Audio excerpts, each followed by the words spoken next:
Assalamualaikum warahmatullahi wabarakatuh. Perkenalkan, nama saya Wahid Ranto, NPM 2022-1071-5085 dari kelas F5A2 mata kuliah Interaksi Manusia dan Komputer. Di sini saya akan mempresentasikan makalah dan proyek yang telah saya buat dengan judul Aplikasi Penjadwalan Khotib.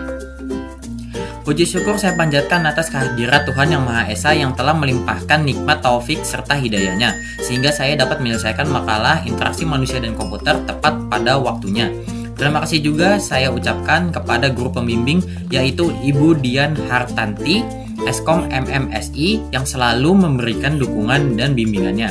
Makalah ini saya buat dengan tujuan untuk memenuhi nilai tugas mata kuliah Interaksi Manusia dan Komputer. Tak hanya itu, saya juga berharap makalah ini bisa bermanfaat untuk penulis pada khususnya dan pembaca pada umumnya. Walaupun demikian, saya menyadari dalam penyusunan makalah ini masih banyak kekurangan. Maka dari itu, saya sangat mengharapkan kritik dan saran untuk kesempurnaan makalah ini. Akhir kata, saya berharap semoga makalah Interaksi Manusia dan Komputer ini bisa memberikan informasi dan ilmu yang bermanfaat bagi kita semua. Saya juga mengucapkan terima kasih kepada para pembaca yang telah membaca makalah ini hingga akhir. Terdapat daftar isi seperti ini. Oke, masuk ke bab 1, yaitu analis. Latar belakang, Universitas Bhayangkara Jakarta Raya merupakan perguruan tinggi swasta yang berada di bawah pembinaan Yayasan Brata Bhakti sebagai badan penyelenggaraannya. Berkewajiban mewujudkan tujuan pendidikan nasional dengan visi dan misinya bagi mendukung keberhasilan tugas kepolisian negara Republik Indonesia khususnya dan pengembangan kualitas hidup bermasyarakat, berbangsa, dan bernegara pada umumnya. Kampus ini terdiri dari dua kampus, di mana kampus pertama terletak di Jakarta Selatan dan kampus kedua terletak di Bekasi Utara. Pada kampus kedua ini terdapat cukup banyak fasilitas seperti koperasi, kantin, masjid, lapangan, dan perpustakaan, dan masih banyak lagi. Masalah, sebagai mahasiswa ubara aktif, saya melihat fasilitas masjid untuk penjadwalan khotib masih belum maksimal. Fasilitas masjid untuk penjadwalan khotib Universitas Bhayangkara masih sangat rendah. Jadwal masih dilakukan secara manual, yaitu tulis satu-satu pada selembar kertas. Hal ini sangat tidak efektif dan menyebabkan terjadinya jadwal-jadwal yang seharusnya bisa dilaksanakan tetapi tidak tercapai. Penjadwalan yang dibuat juga masih dibuat secara manual atau tulis tangan. Metode yang digunakan adalah metode waterfall, ya, karena aplikasi berbasis web ini memiliki tujuan yang jelas dengan beberapa tahap seperti analisis sistem, desain diagram atau use case, dan pengembangan fitur antar muka pengguna. Tujuan dari pengembangan aplikasi berbasis web ini adalah untuk memudahkan proses penjadwalan khotib, memastikan efisiensi dan efektivitas penjadwalan, menghindari bentrokan jadwal, serta memberikan kesempatan yang adil bagi semua khotib untuk memberikan ceramah. Bab 2, desain. Untuk use case, desainnya seperti ini, yaitu ada khotib, aktornya itu ada khotib, sekretaris, dan ketua. Khotib ini bakalan memiliki ada fiturnya yaitu login, beranda, jadwal, dan logout. Untuk sekretaris itu ada login, penjadwalan, data khotib, dan logout. Untuk ketua, login, persetujuan, khotib, dan logout. Ini semua berhubungan. Nah, untuk tampilan yang pertama yaitu tampilan login.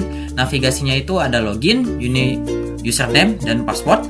Keterangan, tampilan ini merupakan halaman login yang menampilkan username dan password yang akan digunakan untuk memasuki halaman beranda atau dashboard. Tampilan yang kedua yaitu dashboard. Navigasinya itu ada beranda, biodata, dan jadwal. Keterangan, tampilan ini merupakan halaman beranda utama yang menampilkan biodata dan jadwal Anda yang akan datang.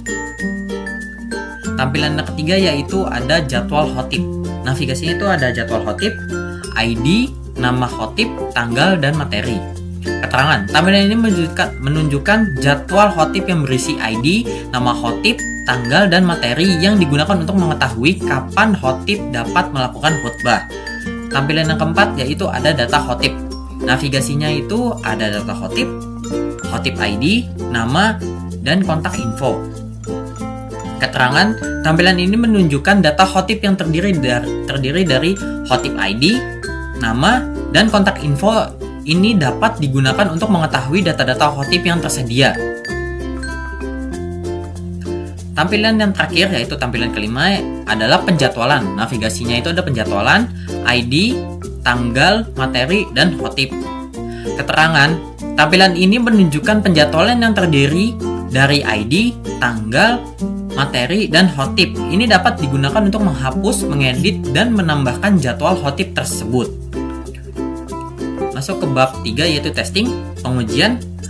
Pengujian pertama yaitu adalah pengujian login. Skenario pengujiannya itu memasukkan username dan password yang valid. Hasil yang diharapkan, pengguna berhasil masuk ke halaman beranda. Hasil pengujian berhasil.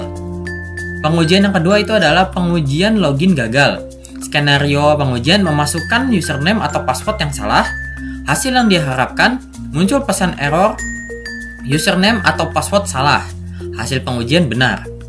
Pengujian yang ketiga yaitu pengujian input data hotip. Skenario menambahkan data hotip baru. Hasil yang diharapkan, data hotip berhasil tersimpan. Hasil pengujian berhasil. Pengujian yang keempat yaitu pengujian pengeditan jadwal. Skenario pengujian mengubah tanggal atau materi khutbah. Hasil yang diharapkan, jadwal berhasil diperbarui tanpa error. Hasil pengujian berhasil. Pengujian yang kelima yaitu adalah pengujian penghapusan jadwal. Skenario pengujian menghapus jadwal khutbah tertentu. Hasil yang diharapkan, jadwal berhasil dihapus dari database. Hasil pengujian berhasil. Pengujian yang keenam yaitu pengujian duplikasi jadwal. Skenario pengujian menambahkan jadwal pada tanggal dan waktu yang sama. Hasil yang diharapkan, muncul pesan peringatan jadwal sudah ada. Hasil pengujian berhasil. Pengujian yang ketujuh yaitu pengujian tampilan dashboard. Skenario pengujian masuk sebagai pengguna dan melihat biodata serta jadwal. Hasil yang diharapkan, tampilan dashboard muncul dengan benar. Hasil pengujian berhasil. Pengujian yang kedelapan yaitu pengujian responsivitas. Skenario pengujian membuka aplikasi di berbagai perangkat, yaitu ada PC atau mobile. Hasil yang diharapkan, tampilan menyesuaikan ukuran layar. Hasil pengujian berhasil. Pengujian yang kesembilan yaitu pengujian validasi input. Skenario pengujian menambahkan data hotip tanpa mengisi nama. Hasil diharapkan, muncul pesan nama tidak boleh kosong. Hasil pengujian berhasil. Pengujian yang terakhir yaitu pengujian ke-10 adalah pengujian logout. Skenario pengujian keluar dari aplikasi. Hasil yang diharapkan, pengguna diarahkan ke halaman login. Hasil pengujian berhasil.